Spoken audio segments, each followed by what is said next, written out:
gaming CPUs are kinda overrated. Oh, I know we all love to glaze the Ryzen X3Ds and so forth, and I have bought a couple myself over the years, so I'm gonna come off as kind of a hypocrite, but let's be honest, the extra money you'd have to spend to get one of these things would probably be better spent elsewhere.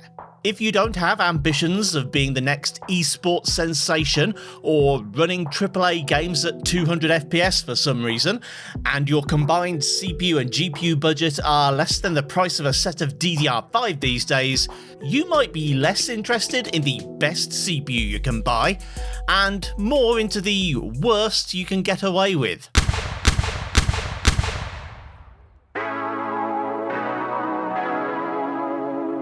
This video was sponsored by me. Actually, there is no sponsor here, so if you'd like to support the channel and help me buy food, become a channel member using the button below, or use Super Thanks to give a one-off donation. All of my current YouTube members, paying Patreon supporters, and Super Thankers get their names published at the end of each video. Also, one last thing before we get to the review, the channel is currently sitting at just around 94k. Which is a frankly insane number that I still struggle to believe, but I've decided I'd like to get a silver 100,000 subscriber plaque to give to my mom, and hopefully be less of a disappointment to her. So if that number is still below 100k and you haven't subbed yet, please do. Cheers.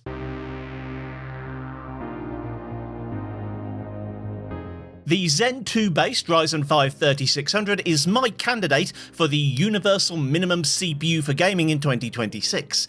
It has support for TPM2, Secure Boot and PCIe 4 with the right motherboard, and it meets the system requirements of almost every game out there in 2026. It actually features in my min-spec rig from my series comparing it to the best gaming system money can buy, and so far it hasn't let me down. Well, much.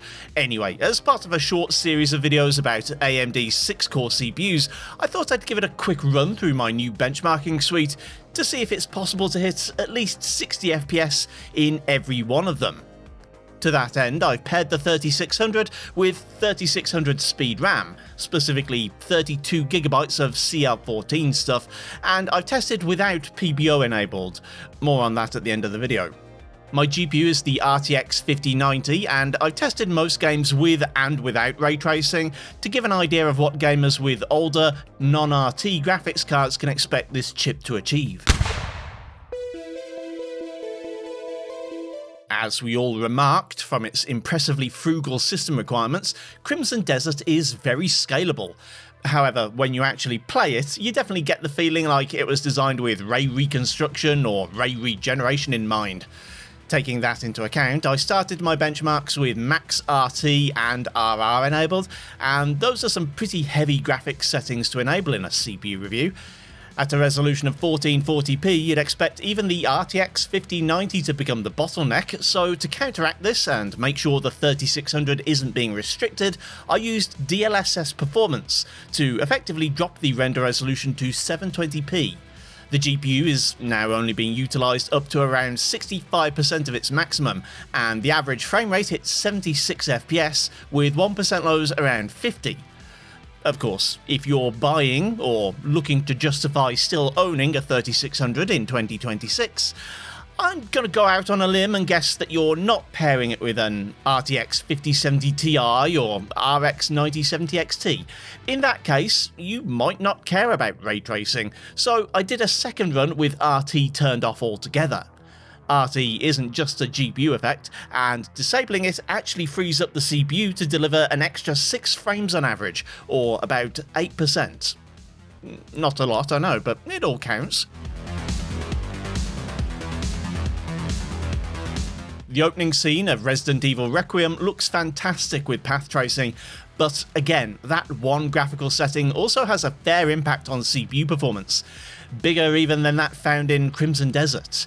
You might expect an older, cheaper chip like the R5 3600 to fall down in PT, but it can actually handle it pretty well, averaging 73 FPS with lows once more around the low 50s.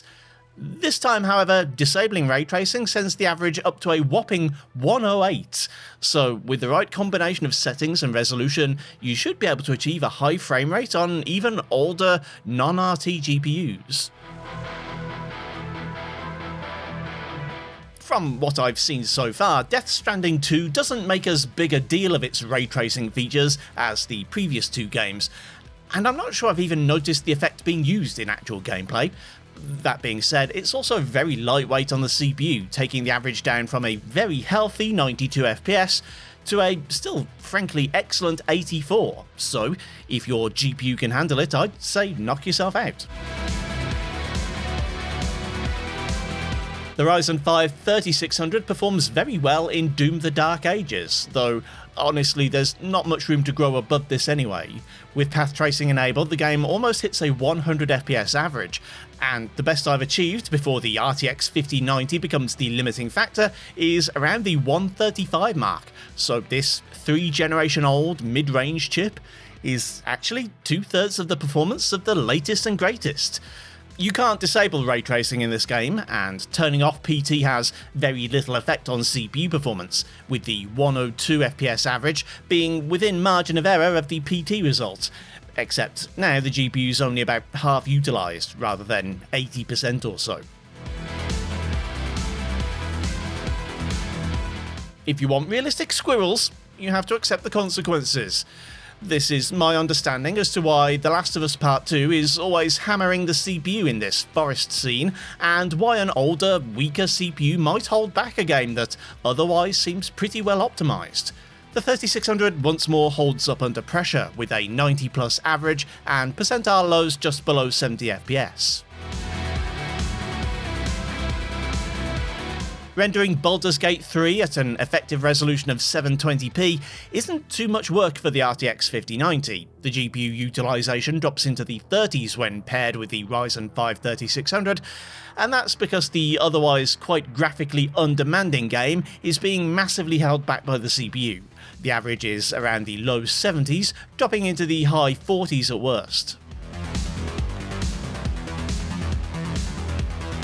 Sometimes there are settings other than image quality and ray tracing that can have an impact on CPU performance, and in the case of Cyberpunk, that setting is crowd density.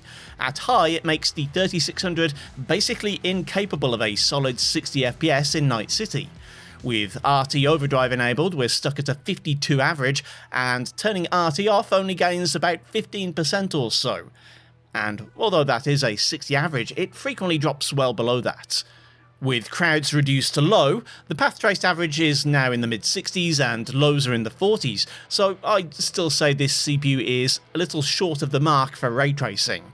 Without RT, the average climbs into the 80s, and percentile lows are not far off the 60 mark. Hitman's biggest performance impact comes from the simulation quality setting, causing a massive increase in workload for the CPU. At best quality, the average in the Dartmoor benchmark is un excellent 69, but 1% and 0.1% lows are a bit of a bête noire. Proportionally, the base quality setting is still not that great on any CPU, with massive dips once the scenery starts exploding, but at least the average is dramatically better at 112 FPS. Finally, a couple of multiplayer titles. I tried benchmarking a Battlefield match in the same game mode on the same map, and across all areas of that map, but I still can't really call it a truly fair comparison, as there are just too many variables that I can't control. Still, the average of around 110 FPS and 1% lows of 75 seems pretty representative of gameplay. Upgrading to the 5500X 3D, incidentally, would net you about a 50% boost in performance. Arc Raiders is pretty solid on the 3600, averaging 94 FPS, with lows around the 60 mark when using Epic RTX Global Illumination, aka ray tracing. I also did a quick test without RT and found that there was very little difference in CPU impact from that setting, so you won't get noticeably higher than this with RT switched off.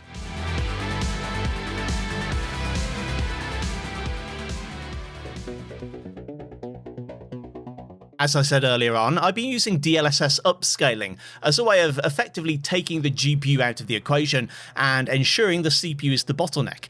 And a couple of commenters have voiced their concerns that this might not be a valid way of going about it.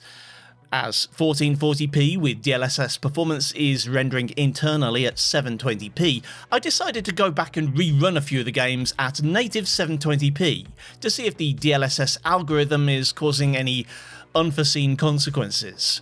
Comparing the two versions of 720p in Crimson Desert reveals a margin of error difference, accountable by small variations in NPC behaviour and player movement, and that goes for both ray-traced and rasterised rendering.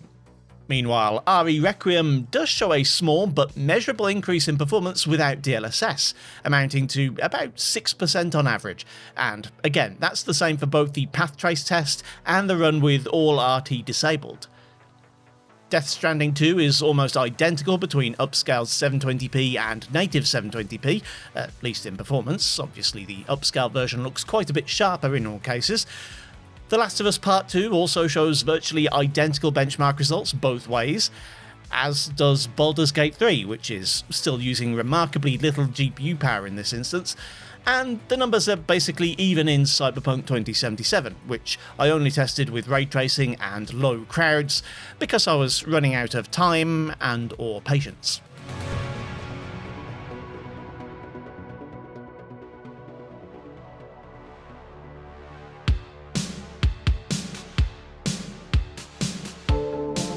The Ryzen 5 3600 achieves the goal of a 60 plus average in all of these modern games, with caveats in Cyberpunk and Hitman that can be mitigated with a few settings adjustments. Unfortunately, it doesn't mean a guaranteed 60, as percentile lows are in the 50s and 40s in many games. One benefit of the Ryzens over, for example, the 14th Gen i3 I tested recently is the ability to overclock. However, I retested the whole benchmark suite with PBO enabled, and despite the theoretical 200 MHz boost possible from one of these chips, I only saw an average real-world increase of around maybe a couple of percentage points at best. Perhaps a more experienced overclocker would have better luck, or perhaps I simply lost the silicon lottery. Trying to increase power limits in the BIOS actually saw a small regression in both Cinebench and the Hitman benchmark, so I'm going to say that your mileage will very much vary here, and you shouldn't assume you're going to be able to coax any more performance out of the 3600 than you've seen here today.